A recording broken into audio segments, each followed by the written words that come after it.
Welcome to Not Milk Never Milk. Subscribe if you're lactose intolerant. You're in the app and ready to remove a row. First, open the spreadsheet and locate the row by its number. Tap that gray row header to select the whole row. Once it's highlighted, make sure you're signed in with an account that can edit. View only won't work.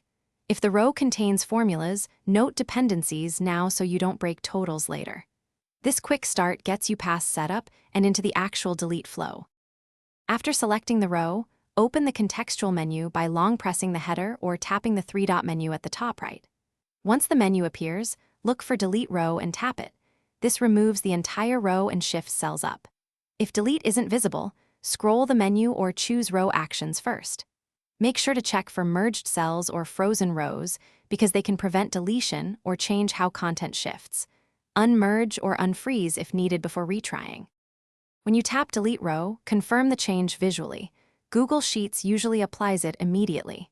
If you deleted the wrong row, tap Undo right away or use the Undo icon in the toolbar. On mobile, it's instantaneous. Once done, let the sheet sync. Make sure changes appear on web to confirm integrity. If the delete fails or options are missing, restart the app, clear cache, or verify you have edit rights.